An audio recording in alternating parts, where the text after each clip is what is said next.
Hey guys, so as promised, I went down to the Black Lives Matter painting that took place in my very own hometown of Irvington, New Jersey. And, well, I got this footage right here. But as far as the thing that I would ultimately love to do, which is talk to the police and see how they feel about this. Yeah, Irvington isn't that type of place, okay? Like, no elected official or anybody that has anything to do with the plantation, and trust me, the police are definitely on it. Nah, they're not gonna want to go on record with damn near anything, or at least anything that they'd actually feel about this. Because if you are familiar with my content, particularly my older stuff, you know I have actually a pretty decent relationship with these cops. And I definitely said it for them. I'll put it to you like that. So what we're witnessing right now is all of the different names that they filled in and everything else like that.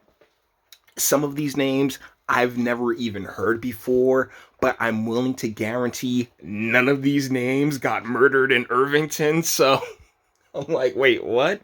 And if you're unfamiliar with my hometown, in back in the '90s, we elected a black female mayor. I'm pretty sure it was historic at the time, but we're talking about like early '90s as well.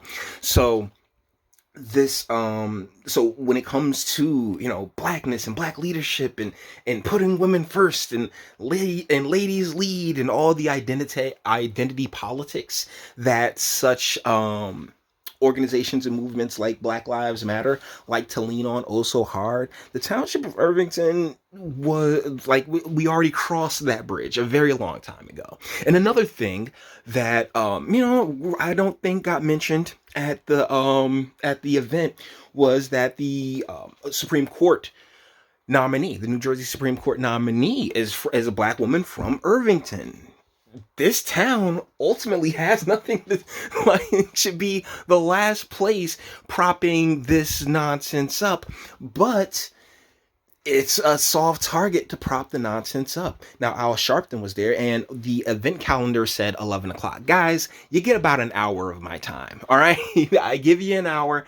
If things aren't going or moving by within an hour's time, within that 60 minutes, I definitely value my time quite a bit more than others as well. Like that, I believe that's for everybody. I believe you should value your time and your energy more than anyone else. So sitting out there and waiting for Al Sharpton, of all people, to run their mouth is not what I would call a good time by any stretch. But I did catch portions of his speech. There were a few folks. It filled out quite a bit more than we're seeing now. But by the time I left at about noon, it was it wasn't but so much more. I'll put it to you like that. It wasn't a big heavy the heaviest event attended event, at least I don't know, until Sharpton got there, but he didn't get there until like 1 o'clock in the afternoon. So no, I'm good. I had a few conversations, saw a few familiar faces, which is always nice.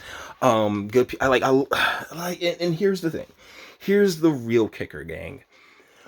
The people of these spaces, right? Particularly, and this is something that I've noticed a lot in urban spaces in general, is that information travels insanely slowly. I got into about a 40-minute conversation with with an interracial couple, black wife, white husband, and we're going back and forth because the TDS in such spaces is just it is very, very palpable.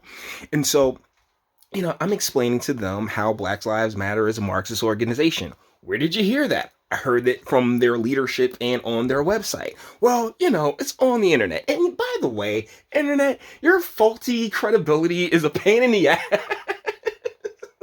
The internet's faulty credibility is a pain in the ass because most people will just believe like when whatever you want to believe and you want a space to believe it, the internet's for you. But as far as being able to lock in information, if you like, because what I said was, they said it on their website. Well, that's the internet. Nah, fam. That's their website. They put it out. They said they wanted the destruction of the nuclear family. They want they are Marxist. They are organized Marxist. And so, yeah, that was a very, very interesting, but ultimately a decent conversation. One of the more frustrating things is that, and I've talked about this in videos before, and just yesterday with the Billy Pre-Pimp thing, are these communities, the people of these communities, right? Like the institutions such as your CBSs or NBCs that who blatantly and clearly lie to them, they actually do have that same that credibility that that you'd want, that established. I believe them. I trust them. From the days of Walter Cronkite and like. And that's when I went to talk to the police. But they were like, "Nah, we're good." And I once again, I can't blame them because I've actually people in Irvington have actually gotten in trouble for having conversations with me. It's a big part of the reasons why I'm not that type of person, just go throwing my camera up in people's faces, particularly with this being my hometown. I don't want to be known as that guy, like, oh yeah, you're just a dick. But when people heard me say that, oh, it's a Marxist organization, they're like, no, it's not. I'm like, yes, it is. Like they say it themselves, man.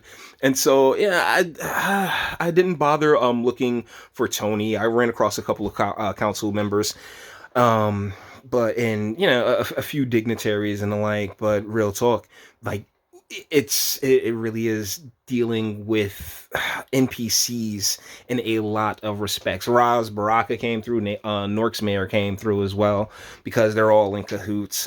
They all like play the same victim card as well.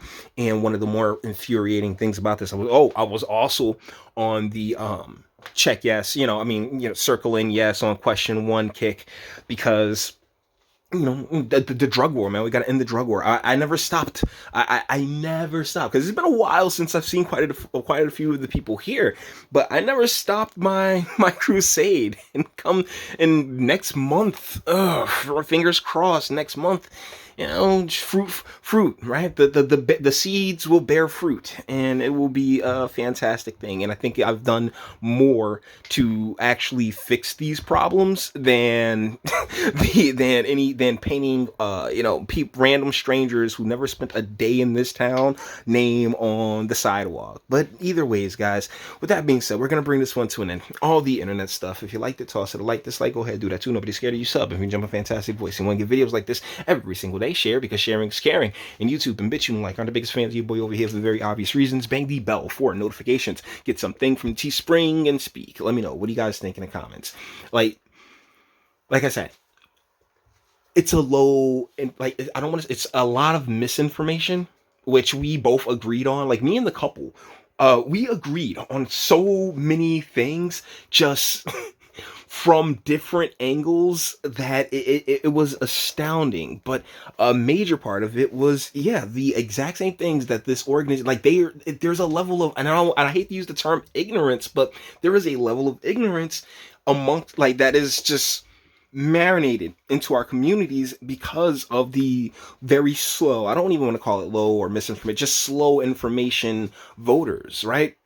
People who, they just listen to CNN, they just listen to MSNBC. Trust me, these folks definitely just sit there and listen to MSNBC.